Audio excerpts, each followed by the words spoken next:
ఆయన భక్తిని చూపించేవాడు. మిగతా పిల్లలు ఆడుతుంటే గోపన్న రాముని యొక్క కీర్తనలు పాడేవాడు. నిత్యం ఆ శ్రీరాముని ధ్యానంలో కూర్చునేవాడు. చిన్నప్పటి నుంచి ఆయనలో రాముని మీద ప్రేమ నిండి ఉండేది. అతని మేనమామ అక్కన్న, మరొక మేనమామ మాదన్న, ఇద్దరు హైదరాబాద్ నిజాం రాజ్యంలో అత్యంత శక్తివంతమైన మంత్రులు. ఈ సంబంధం వల్ల గోపన్నకు తరువాత పెద్ద హోదా లభించింది. మేనమామల యొక్క పరపతిలో గోపన్నకు భద్రాచలం ప్రాంతం తహసీల్దార్ పదవి లభించింది. క్రీస్తు శకం 1652 కాలంలో జరిగింది. అధికారి అయిన అతని మనసులో రాముడే నిండి ఉన్నాడు. ఒకరోజు అతను భద్రాచలం వెళ్ళాడు. అక్కడే గుట్ట మీద ఒక చిన్న గుహలో శ్రీరాముని విగ్రహాన్ని చూశాడు. ఆ విగ్రహం చిన్నది, పాతది, ఎవరూ సరిగ్గా పూజించలేదు. ఆ దృశ్యం గోపన్న హృదయాన్ని తాకింది. ఆ క్షణం అతని జీవితం మొత్తం మారిపోయింది. అయితే ఇప్పుడు మీరు ఇంకో విషయాన్ని తెలుసుకోవాలి. అదే గుడి యొక్క నిర్మాణం. ఇప్పుడు చెప్పబోతున్న కథ చరిత్రలో నమోదైన ఒక మహా చమత్కారం. ఈ కథ మీకు గగుర్పాటు కలిగిస్తుంది. పొక్కెర సాలమ్మ అనే భక్తురాలు ఉండేది. ఆమె చాలా పేద స్త్రీ. కానీ ఆ శ్రీరామునికి పరమ భక్తురాలు. రోజు రాముని తలుచుకుంటూ ఉండేది. ఒకనాటి రాత్రి ఆమెకు ఓ స్వప్నం వచ్చింది. ఆ స్వప్నంలో సాక్షాత్తు ఆ శ్రీరామచంద్రమూర్తి దర్శనమిచ్చాడు. నా విగ్రహాలు గోదావరిలో మునిగిపోయి ఉన్నాయి, వాటిని బయటికి తీయించు అని ఆజ్ఞాపించాడు. ఆయన మాట్లాడిన స్వరంలో ఓ రకమైన ప్రేమ. ఆమె మేలుకొంది, నదికి వెళ్ళింది. అచ్చంగా రాముడు చెప్పిన ప్రదేశంలో నదిలో 3 విగ్రహాలు దొరికాయి.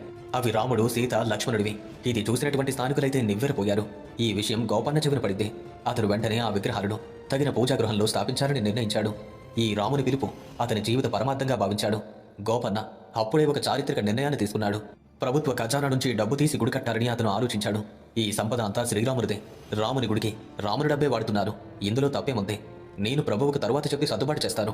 కానీ రాముని పని ముందు జరగాలి. అతడు రాజాశ్వంలో నుంచి లక్షల రూపాయలు తీసి, అప్పటి లెక్కల్లో అది చాలా పెద్ద మొత్తం, భద్రాచలంలో అద్భుతమైన దేవాలయాన్ని నిర్మించాడు. శ్రీరాముని, సీతమ్మను, లక్ష్మణుడిని, హనుమంతుని యొక్క విగ్రహాలు స్థాపించాడు. అద్భుతమైనటువంటి దేవాలయం పూర్తయింది. మహాప్రతిష్ఠ జరిగింది. కానీ నాటి నిజాంకు తెలిసింది. ప్రభుత్వ ఖజానా దుర్వినియోగమైందని. హైదరాబాద్ నిజాం అబుల్ హషాన్ తానాషా గోపన్నను అరెస్ట్ చేయించాడు. గోల్కొండ కోటలో ఆయన బంధించాడు. సంఖ్యలు వేశారు. చీకటి కారాగారంలో పెట్టారు. లోపల ఎలుకలు పరిగెట్టే చీకటి గది. వెలుతురు లేదు, స్వేచ్ఛ లేదు, ఒంటరిగా ఉన్నాడు. బందీ అయ్యి సాధారణ మనిషి అయితే విరిగిపోయేవాడు.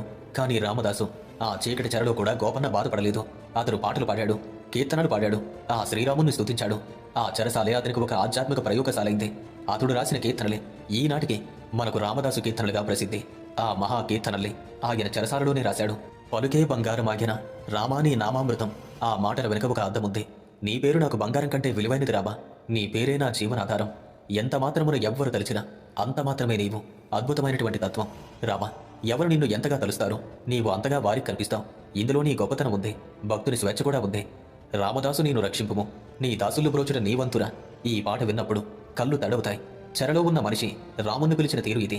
ఈ పాటల వెనుక ఒక భక్తుని ఆర్తనాదం, నిజమైన ప్రేమ, అచంచలమైన విశ్వాసం. ఇవి పాటలు కాదు. ఇవి ఒక ఆత్మ రాముని వైపుగా విసిరిన ప్రేమ బాణాలుగా చెప్పు.